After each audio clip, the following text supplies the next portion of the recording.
I'll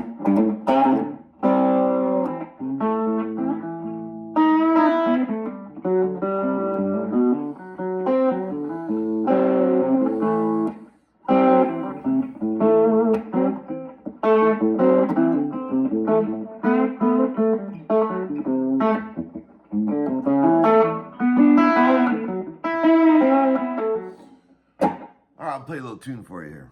Taking you back to 1972.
Tuesday's gone.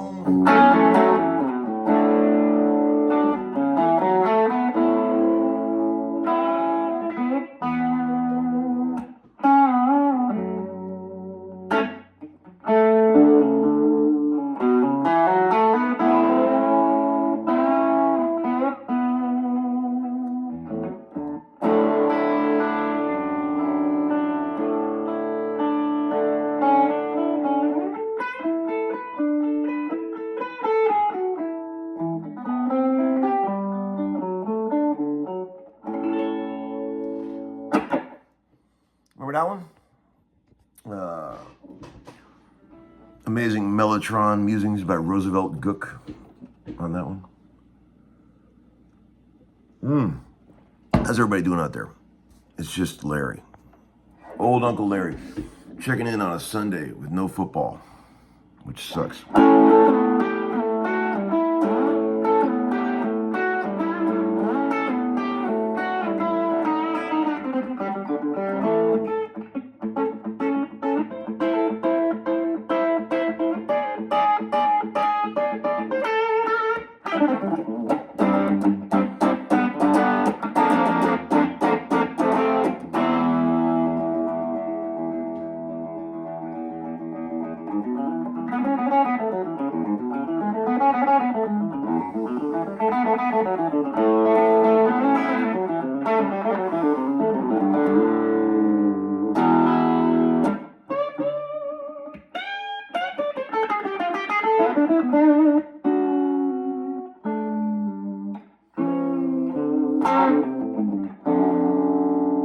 Okay, man, I spent the whole day yesterday gallivanting all around Nashville.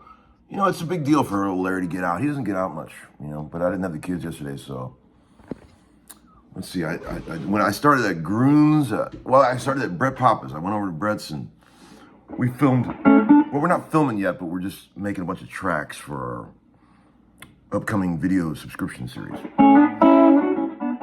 Writing a little tune or two that we can, use to as a vehicle to play over and to explain different concepts, building up the canon of videos for our paid subscription service, which is going to be quite nice.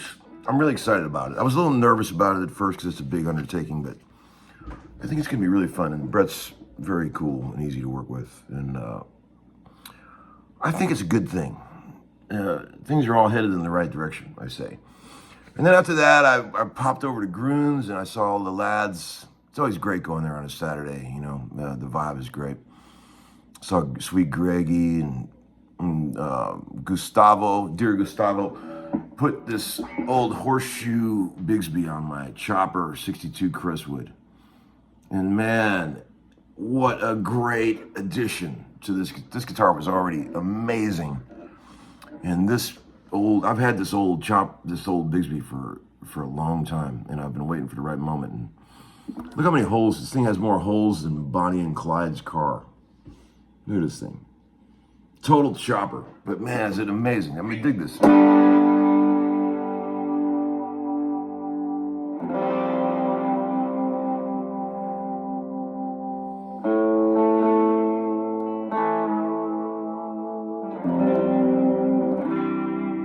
Oh man, party time over here.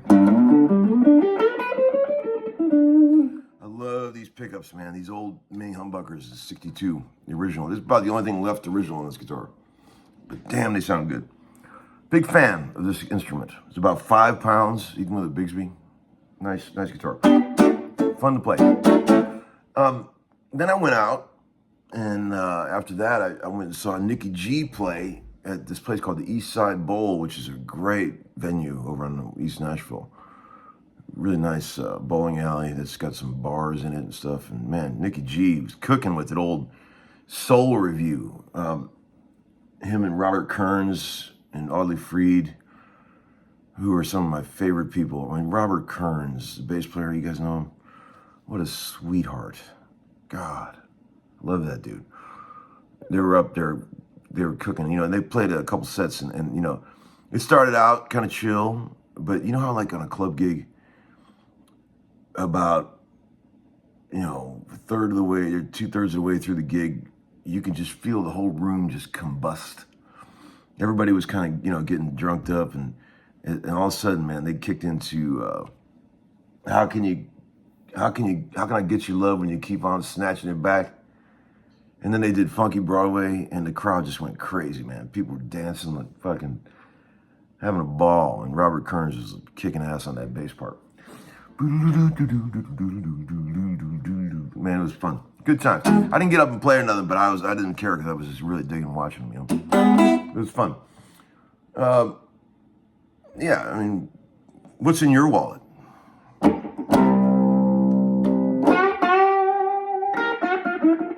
I'm addicted to this Maestro amp. This thing sounds amazing. One guy said, sounds like it has a sock in it. I said, you need to get a hearing test, pal. Okay, couple questions in the VCB here. I did write down a few things. I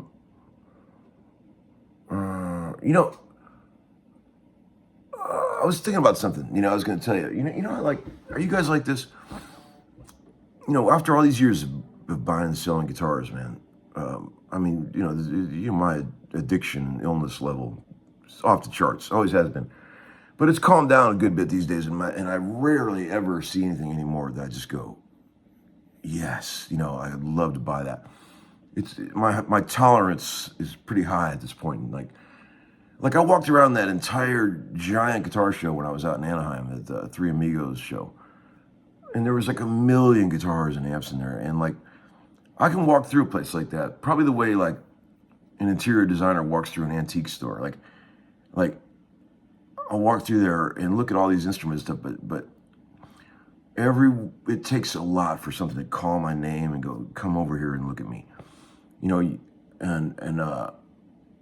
but like I have a sixth sense now about like I was at Groons the other day, like yesterday, And I was upstairs, and somebody walked by with a bunch of cases upstairs, and I just saw a case, and my brain just went, whoa, what's in that case? It was an old gray acoustic case, and I knew something cool was in there. And sure enough, they came walking out later with a 64 Epiphone Frontier, which is one of my favorite guitars.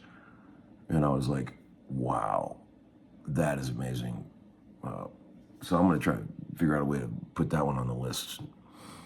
Maybe bring that one home. But, it just, like, what I'm saying is, like, it's very rare that something catches my eye, but when it does, it's a very strong pull. You know what I mean? I bet you some of you guys are out there are like the same way. You can walk through a bunch of music stores and nothing will grab your attention. But when it does, it's a cool feeling, isn't it? A couple VCB things. A guy said, hey, Larry, really cool how you can play slide without a slide. Thank you. That's a fun thing to do. I think it's a cool sound. It's obviously better when you do it with a slide, but just for fun, there's a lot of cool little tricks you can do to, he said he should do an episode about that. Well, I talked about that in some of the older episodes, Here's one lick that I've already showed you guys that is a good way to get started on it. Usually slide players are playing in an open E or open D position, so all they have to do is just move the bar quickly back and forth, easy, but it creates this sound.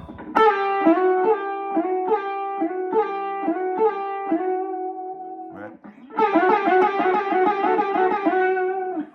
So you just take your fifth, if you're in the key of D, slide it down to the fourth, and then take the second and slide it to the third.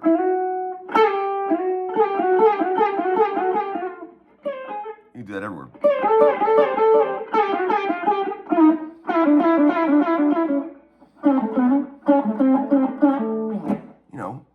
Cheap poor man's slide licks when you don't have a slide laying around, you can't afford one. So there's that. But there's a whole bunch of other ones and stuff like that, but it's fun to do. My next step, I've been thinking about this. I want to learn how to imitate a nasty blues harp.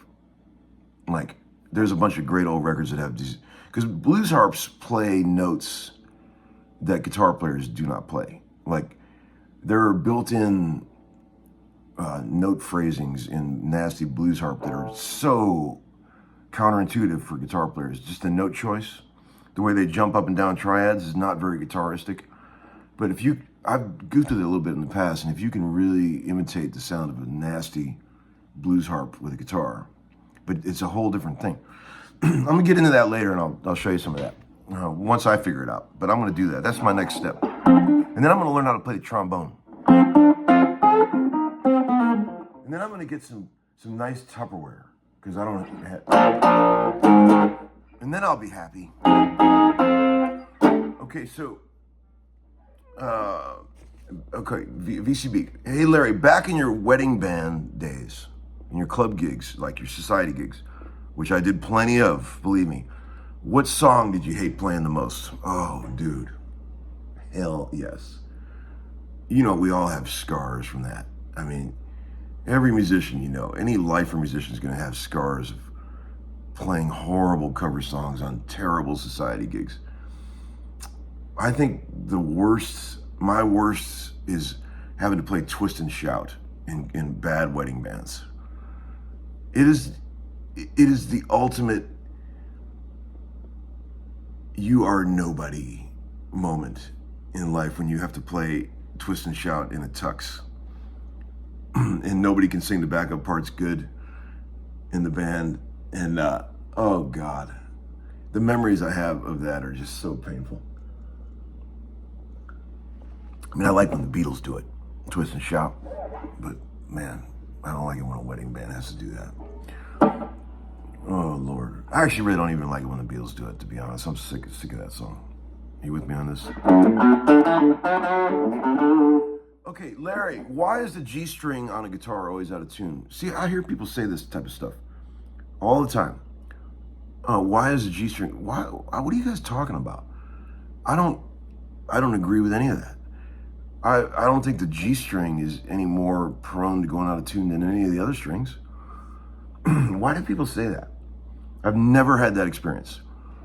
All guitar strings go out of tune, not just the G string.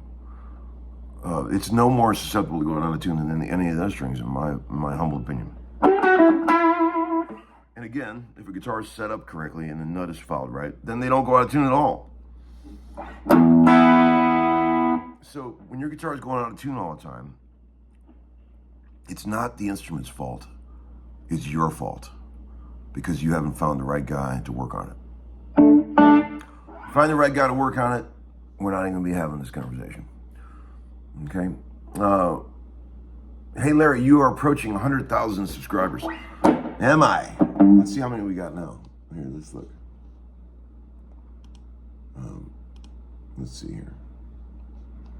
How many we got? Are we getting close? 96.4. Yeah, it's getting pretty close. What happens when you get 100,000? Do you get like a special delivery from something? I think you get a little plaque. I've seen them over at some friend's house. Brett's got one.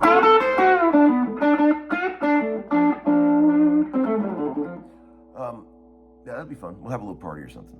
Maybe we'll have some cake and ice cream. Is that it for today?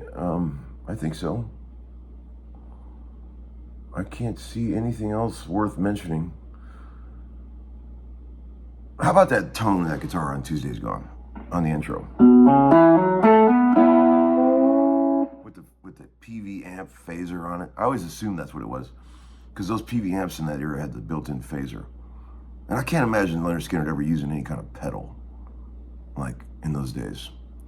It had to be the built-in phaser on the amp. So chewy, so awesome. You guys know I'm a huge fan. All right, friends, have a great day. I'll see you out there. Okay, bye-bye.